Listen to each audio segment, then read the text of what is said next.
Welcome students to another class on remote sensing and GIS. আজকে যে টপিকটা শুরু করতে যাচ্ছি সেটা তোমরা স্ক্রিনেই দেখতে পাচ্ছ যে এটা তোমাদের CC12 বা কোর কোর্স 12 এর যে প্র্যাকটিক্যাল আছে রিমোট সেন্সিং এন্ড জিআইএস এর সেইখান থেকে আমি আজকে টপিকটা চুজ করেছি। এখানে তোমরা জানো যে টোটাল 2 ক্রেডিটস আছে এই প্র্যাকটিক্যালটার জন্য। আনফর্চুনেটলি এটা আমরা সামনাসামনি বসে হাতে কলমে কম্পিউটার নিয়ে করে দেখাতে পারছি না, কারণ তোমরা খুব ভালো করেই জানো যে এখন সেই সিচুয়েশন নেই এবং খুব অদূর ভবিষ্যতেও যে সেই সিচুয়েশনটা আসবে আমরা আবার এক জায়গায় বসে কাজ করতে পারবো তেমন টা আমরা এই মুহূর্তে আশা করতে পারছি না। আমি খুবই দুঃখিত, কিন্তু বাস্তব পরিস্থিতি যা তার সঙ্গে তাল মিলিয়ে তো আমাদেরকে চলতে হবে। এনিওয়ে, সেজন্য আমি তোমাদের জন্য এই ভিডিও লেসনটা নিয়ে আসছি, যেখানে আশা করি তোমরা যদি ফলো করতে পারো তাহলে তোমরা এটা বুঝতে পারবে। আর দ্বিতীয়ত, যদি তোমাদের নিজেদের কম্পিউটারের অ্যাক্সেস থাকে, তোমাদের কাছে যদি কম্পিউটার থাকে, সেটা ল্যাপটপ হোক ডেস্কটপ হোক, বা তোমরা যদি তোমাদের আত্মীয় স্বজন বন্ধু বান্ধব কারোর কাছে কম্পিউটার অ্যাক্সেস পাও এবং সেক্ষেত্রেও তোমরা এটা প্র্যাকটিস করতে পারো, কোনো অসুবিধে নেই। আমরা এছাড়া আর কোনো তো উপায় নেই এই মুহূর্তে, তো এইভাবেই ক্লাসটা করার চেষ্টা করি। যাই হোক, বিষয়ে আসি। এটা তোমাদের ফিফথ সেম জিওগ্রাফি অনার্সের যে কোর কোর্স 12 তার আন্ডারে যে প্র্যাকটিক্যাল রয়েছে বিদ্যাসাগর ইউনিভার্সিটি, সেইখান থেকে আমি ফার্স্ট টপিকটা চুজ করেছি, Jio referencing of maps and images. এখন আমরা খুব ভালো করেই জানি, এর মধ্যে আমরা যখন জিআইএস পড়েছি থিওরিটা, যে আমাদের রিমোট সেন্সিং বা জিআইএস এ বিশেষ করে যে জিও রেফারেন্সিং করে স্পেশাল ডেটা তৈরি করতে হয়। কারণ আমরা যে ম্যাপগুলোকে দেখতে পাই, সেই ম্যাপের ছবি বা স্ক্যান যে কপি, সেই স্ক্যান কপির কিন্তু কোনো স্পেশাল ডাইমেনশন থাকে না। ফলে যখনই জিআইএস সফটওয়্যারের মধ্যে নিয়ে আসতে হয়, প্রথম কাজ যেটা আমাকে করতে হবে সেটা হচ্ছে যে আমরা এই যে রাস্টার তথ্য, আমরা জানি এই যে ছবি বা ম্যাপ যেটাকে আমি স্ক্যান করে নিচ্ছি, সেটা তো একটা রাস্টার তথ্য। সেটা রাস্টার তথ্য হিসেবে তৈরি করতে গেলে আমাকে তাকে একটা স্পেশাল ডাইমেনশন যোগ করতে হবে। সেই স্পেশাল ডাইমেনশন যোগ করার পদ্ধতিটাই হচ্ছে জিও রেফারেন্সিং। তো কিভাবে করব সেই পদ্ধতিটাই আজকের মূল আলোচ্য বস্তু। তা এটার জন্য আমাদের যেটা লাগবে, অবশ্যই লাগবে একটা remote sensing and GIS software. কারণ এইটি না থাকলে, আমরা সফটওয়্যারটি না থাকলে আমরা কাজটা করতে পারবো না, মাধ্যমটাই পাবো না। তো নানা রকমের রিমোট সেন্সিং এবং জিআইএস সফটওয়্যার অ্যাভেলেবল আছে মার্কেটে। 21st সেঞ্চুরি জিআইএস কিংবা আর্ক জিআইএস, এরকম বহু সফটওয়্যার রয়েছে, আমি নাম করে যেতে পারি, টিএনটি মিপস। তো এগুলো সবই হচ্ছে পেইড সফটওয়্যার, অর্থাৎ কিনতে হয় পয়সা দিয়ে, এবং তার দাম কোনোটা 1 লাখ টাকা থেকে শুরু করে 16-17 লাখ টাকা পর্যন্ত আছে এই ধরনের সফটওয়্যারের ক্ষেত্রে। কিন্তু আমরা যে সফটওয়্যারটা ব্যবহার করছি বেশ কিছু বছর হলো, সেটা হচ্ছে কোয়ান্টাম জিআইএস, কিউজিআইএস, যেটা not only free, it is open source. এই বিষয়টা একটু বুঝে নেওয়া দরকার। ফ্রি মানে হচ্ছে আমি সেটাকে কোনো রকম পয়সা খরচ না করেই, আমার যদি একটা ইন্টারনেট কানেকশন থাকে, আমি সেটাকে ডাউনলোড করে নিতে পারবো।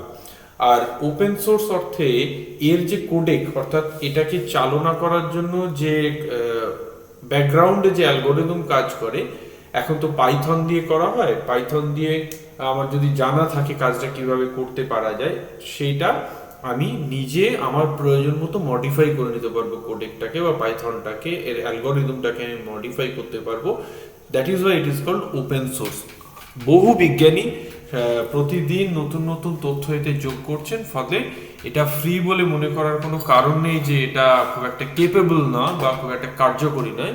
উল্টোটাই, এটা ভীষণভাবে কার্যকরী, এবং আজ কিন্তু বিশ্বের লক্ষ লক্ষ ব্যবহারকারী এটাকে ব্যবহার করছেন। এই কিউজিএস খুব সহজেই যে কোনো জায়গা থেকে আমার একটা ইন্টারনেট কানেকশন থাকলে এটাকে ডাউনলোড করে নেওয়া যাচ্ছে। আমি এতগুলো কথা বললাম এই কারণেই যে তোমাদের যদি কম্পিউটার এবং ইন্টারনেট অ্যাক্সেস থাকে, তাহলে তোমরাও নিজেদের কম্পিউটারে কিউজিআইএস নামিয়ে নিতে পারো। অজস্র ভার্সন রয়েছে অ্যাভেলেবল। 2 ওপরে 2.0 থেকে শুরু করে ওপরের যে কোনো ভার্সন প্রত্যেক কটাই অত্যন্ত ভালো, এবং যে কোনোটাতেই আমি জিও রেফারেন্সিং এর কাজ বা অন্যান্য যে কাজগুলো তোমাদের সিলেবাস আছে সেটা করতে পারবে। তাহলে ব্রিফলি আমি এটা বলে দিলাম, তোমরা অ্যাকর্ডিংলি কাজ করতে পারো। তাহলে আমাদের একটা রিমোট সেন্সিং জিআইএস সফটওয়্যার লাগবে, আমরা সেটাকে এখানে ইউজ করছি QGIS সফটওয়্যার। নেক্সট যেটা আমার লাগবে যে জিও রেফারেন্সিংটা কার করছি, অবভিয়াসলি একটা রিজিয়নের, সেই রিজিয়নটা একটা ম্যাপ হিসেবে আসবে। সেই ম্যাপটাকে আমরা দুভাবে আমাদের সিস্টেমে এন্ট্রি করতে পারি। একটা হচ্ছে যে আমি সেটাকে একটা স্ক্যানারের সাহায্যে স্ক্যান কপি তৈরি করে নিতে পারি, যেটা খুব পপুলার।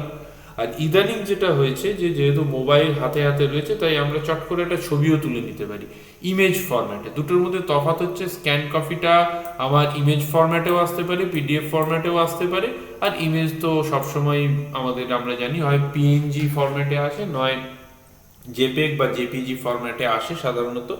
এই দুটো ফরম্যাটই আমরা ইউজ করে থাকি সাধারণত, বা টিফ ইমেজ হলেও আমরা এখানে কাজ করতে পারবো। তাহলে ইমেজ ফাইল হিসেবে বা স্ক্যান কপি হলে সাধারণত জেপেগ হিসেবেই আসে, পিএনজি হিসেবেও আসে, পিডিএফ হিসেবেও আসতে পারে।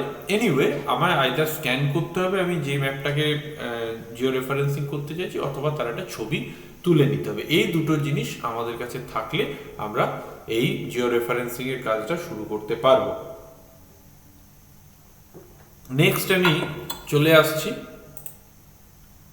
এই উইন্ডোটাতে। অ্যাকচুয়ালি আমি কাজের সুবিধার জন্য এটাকে খুলে রেখে দিয়েছি।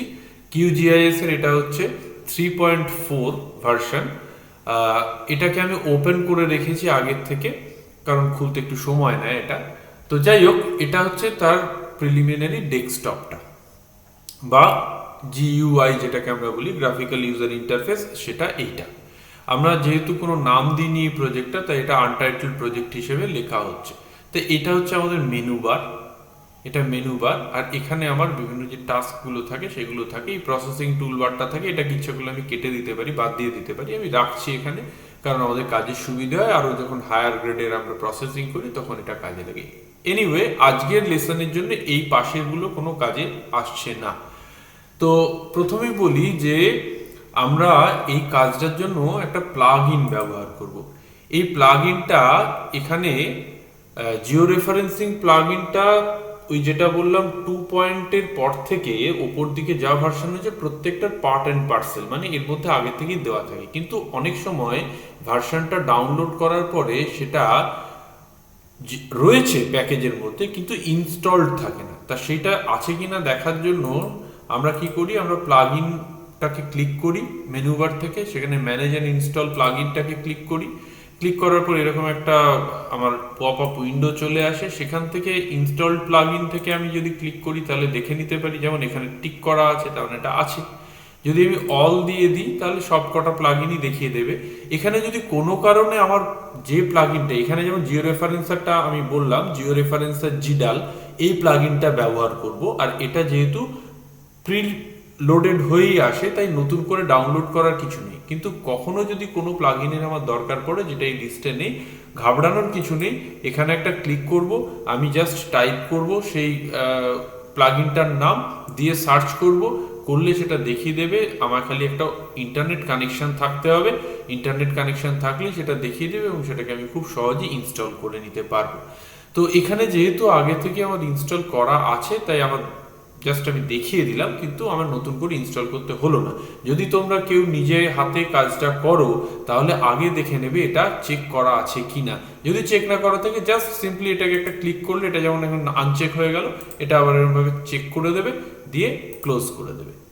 এবার আমি কাজটা যদি শুরু করতে চাই তার আগে আমি একটু দেখিয়ে নিই যে আমি স্ক্যান কপি যে ম্যাপটা দেখাবো আজকে তোমাদের, সেটা আমি কোথায় লিখেছি আর সেই ম্যাপটা কেমন দেখতে, এটা দেখার খুব প্রয়োজন আছে। খুব ভালো করে লক্ষ্য করবে আমি যে জিনিসটা দেখাবো, কারণ একদম ভিডিও শেষের দিকে আমি সেই একই কাজ আবার করব, তফাৎটা তোমাদেরকে দেখানোর জন্য।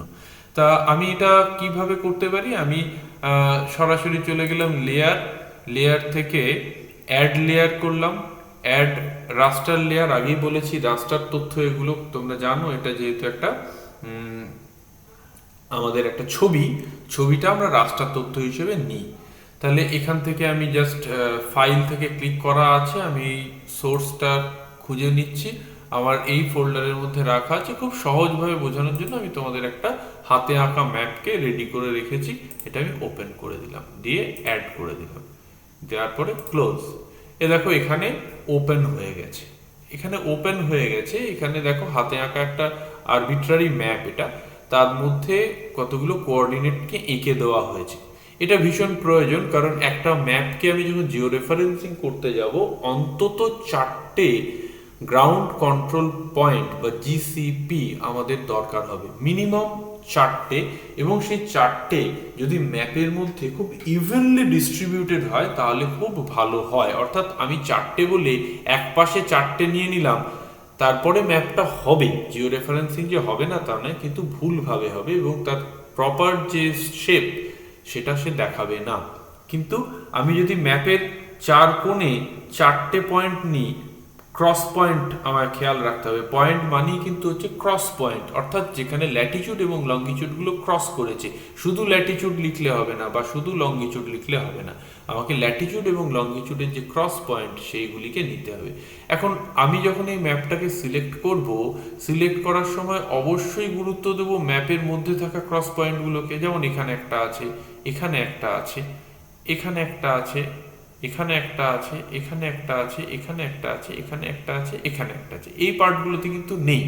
এখন আমি এই বাইরে বাইরে দিয়েও করতে পারি, কিন্তু আমি আরো ভালোভাবে ম্যাপটার শেপটা রাখার জন্য আমি চেষ্টা করব ম্যাপের মধ্যে বা ম্যাপের বাউন্ডারিতে যেগুলো আছে সেগুলোকেই গ্রাউন্ড পয়েন্ট হিসেবে চুজ করার। এখন আমি 4টে চুজ করার জন্য এইভাবে 1, 2, 3, 4টে চুজ করতে পারি, সেটাতেও ম্যাপটা হবে। কিন্তু আরো ভালো হবে আমি যদি 4-এর জায়গায় মোট এই 2, 3, 5, 3, 8 এই 8টা পয়েন্টকে যদি চুজ করি, তাহলে ম্যাপটা আরো ভালোভাবে জিও রেফারেন্সড হবে। তবে সবসময় এত পয়েন্ট দেওয়ার দরকার হয় না। তোমরা যখন প্রথম কাজ করবে তখন আমি বলবো যত বেশিগুলো সম্ভব পয়েন্ট তুলে এটাকে দেখানোর চেষ্টা করো। কিন্তু জেনে রাখো যে 4টে গ্রাউন্ড কন্ট্রোল পয়েন্ট যদি আমি ইভেনলি ডিস্ট্রিবিউট করে দিতে পারি, দ্যাট ইজ এনাফ। আমি যদি 4-এর জায়গায় 6টা করি, that is more than enough. কিন্তু তার থেকে যদি কম করি, যদি 3টে করি, যদি 2টো করি, তাহলে কিন্তু ম্যাপটা সঠিকভাবে জিও রেফারেন্সড হবে না। নেক্সট যে জিনিসটাতে আমি তোমাদেরকে মনোযোগ দিতে বলবো সেটা হচ্ছে, দেখো আমি যত এই হাতের চিহ্ন যেটা আমার পয়েন্টার, সেই পয়েন্টারটা এখানে যখন ঘোরাচ্ছি তখন এই কোঅর্ডিনেটের এখানে যে 2টো কমা দেওয়া আছে সেটা আরবিট্রারিলি চেঞ্জ হয়ে যাচ্ছে, কতগুলো সংখ্যা। এই সংখ্যাগুলো এই মুহূর্তে কোনো ল্যাটিটিউড বা লঙ্গিটিউডকে ডিনোট করছে না, বোঝাচ্ছে না। কারণ একটাই, এটাকে আমরা জিও রেফারেন্সিং করিনি। তাহলে এইটা খেয়াল রাখো যে কোঅর্ডিনেট সিস্টেমে কিন্তু এখানে কতগুলো আরবিট্রারিলি দেখাচ্ছে। আমাদেরকে জিও রেফারেন্সিং করার পর দেখতে হবে এখানে রেফারেন্স করা ম্যাপটা এখানে কোঅর্ডিনেটটাকে সঠিকভাবে দেখাতে পারছে কিনা, এটা খেয়াল রাখো। নাও আমি যেটা করছি এটা আমার অপ্রয়োজনীয়, এটাকে আমি জাস্ট রিমুভ লেয়ার করে উড়িয়ে দিচ্ছি, ওকে করে দিচ্ছি, এটা চলে গেল। আমি জিও রেফারেন্সিং এর কাজ এখান থেকে শুরু করব। কিভাবে শুরু করব?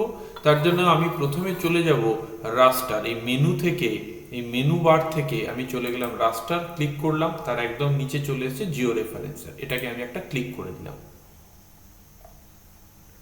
একটা নতুন জিও রেফারেন্সার উইন্ডো খুলে গেল। এখান থেকে আমি ওপেন রাস্টার, এই যে মেনুটা পেলাম, এই মেনু বার থেকে আমি এই ওপেন রাস্টার ট্যাবটাকে ক্লিক করলাম। ক্লিক করে আমি ব্রাউজ করে চলে গেলাম যে আমার যে ফাইলে এই যে স্ক্যান ম্যাপটা বা ইমেজটা যাকে আমি জিও রেফারেন্স করব সেটা কোথায় আছে, সেই ফাইলটাকে আমি বের করে নিচ্ছি। যেমন এখানে আমার আছে প্র্যাকটিস ম্যাপ ফর জিআইএস, সেই ফোল্ডারে আমি বাছাই করে নিলাম প্রজেক্ট ম্যাপ, ওপেন করে দিলাম। দেখো এই দুভাগে বিভক্ত জিও রেফারেন্সার উইন্ডোটাতে ওপরের অংশে চলে এসছে ম্যাপটা। এবার এখান থেকে আমি এর জিসিপি বা গ্রাউন্ড কন্ট্রোল পয়েন্টগুলো নেওয়া শুরু করব। যখন শুরু করব তখন আমি এই যে টুলটা অ্যাড পয়েন্ট টুল, এইটাকে আমি ব্যবহার করব। সেটা করার জন্য যেটা আমায় করতে হবে, একেবারে নিপুণভাবে সঠিকতম জায়গাতে এই পয়েন্টটাকে বসাতে হবে। মনে রাখতে হবে এই পার্টে হিউম্যান এরার যত বেশি হবে তত ম্যাপটা কিন্তু তার সঠিক আকার থেকে বিচ্যুত হতে থাকবে। ফলে এই কাজটা যখন করব তখন জাস্ট আমার মাউসের কার্সারটাকে ঘুরিয়ে আমি মাউসের হুইলটাকে ঘুরিয়ে আমি পয়েন্টটাকে যতটা পারবো বড় করে দেখানোর চেষ্টা করব। যেমন আমি এটা দেখে নিচ্ছি যে এই যে পয়েন্টটা এটা 88 ডিগ্রি 30 মিনিট ইস্ট আর 23 ডিগ্রি নর্থ এর ক্রস পয়েন্ট। আমি যদি এই পয়েন্টটাকে জিও রেফারেন্সিং করতে চাই তাহলে এটাকে আমি ক্রমশ বড় করব এবং একেবারে এর মধ্যবিন্দুতে এই যে পিক্সেলাইজেশন হয়ে রয়েছে তার একেবারে মধ্যবিন্দুতে আমি পয়েন্টটা নেওয়ার চেষ্টা করব। তাহলে আমি এখান থেকে অ্যাড পয়েন্ট করলাম, করে ঠিক এই মধ্যবিন্দুতে ক্লিক করলাম। যেই ক্লিক করলাম সঙ্গে সঙ্গে আরেকটা উইন্ডো পপ আপ করলো যেখানে আমার এক্স অ্যাক্সিসে ইস্ট আর ওয়াই অ্যাক্সিসে নর্থ দেখাতে বলছে। এখন আমি ইস্টিংয়ে পেয়েছি কত? আমি ইস্টিংয়ে পেয়েছি এটা 88 ডিগ্রি 30 মিনিট, আর নর্থিংয়ে পেয়েছি কত? সেটা পেয়েছি 23 ডিগ্রি নর্থ।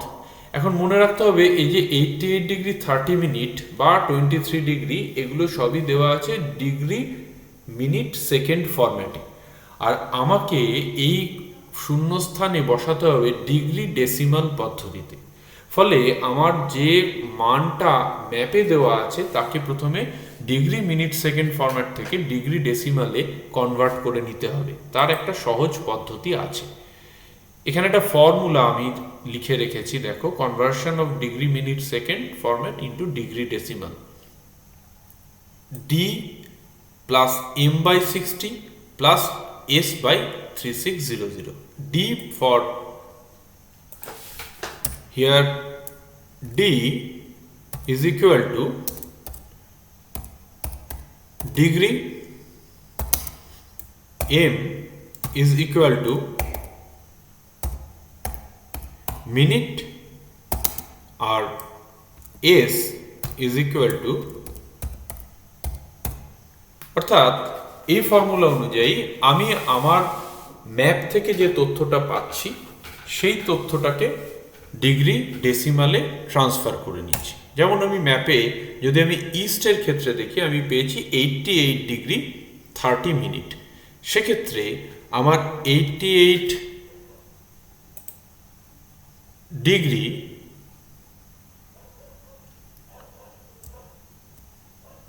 প্লাস 30 মিনিট বলেছি, তাহলে m বাই 60 মানে 30 ডিভাইডেড বাই 60। যেহেতু সেকেন্ড নেই তাহলে সেকেন্ডের ক্ষেত্রে আর আমার কিছু লেখার দরকার নেই। তার মানে এটা ইজ ইকুয়াল টু কত হলো? 88 আর 30 বাই 60 মানে হচ্ছে হাফ, অর্থাৎ 0.5। এটাকে যদি আমি ডিভাইড করি ক্যালকুলেটরে তাহলে আসবে 0.5। সেক্ষেত্রে আমার দাঁড়ালো 88 প্লাস 0.5, তার মানে মোট ডিগ্রি ডেসিমালে গিয়ে দাঁড়ালো সেটা 88.50।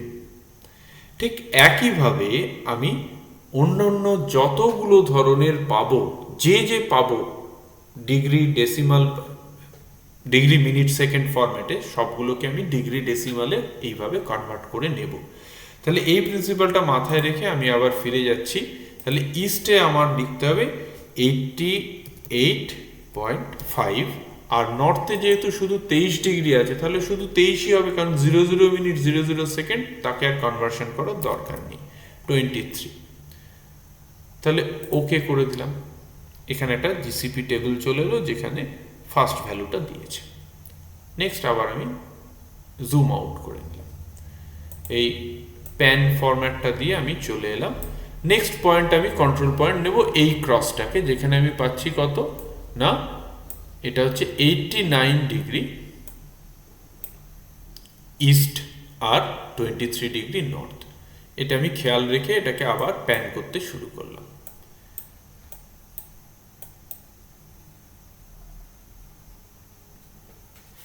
আমি এই পয়েন্টটাকে নিতে চাচ্ছি। তাহলে আবার আমি এখান থেকে অ্যাড পয়েন্ট করলাম, করে ঠিক এই পয়েন্টের মাঝামাঝি জায়গাতে ক্লিক করলাম, আবার অ্যাপিয়ার করলো। এখানে আমি পেয়েছি কত, 89 ডিগ্রি। 89 ডিগ্রি সরাসরি বসে যাবে তাহলে 89, কারণ 00-র কোনো মান আলাদা করে দেওয়ার দরকার নেই, আর নর্থের ক্ষেত্রে সেই 23 আছে।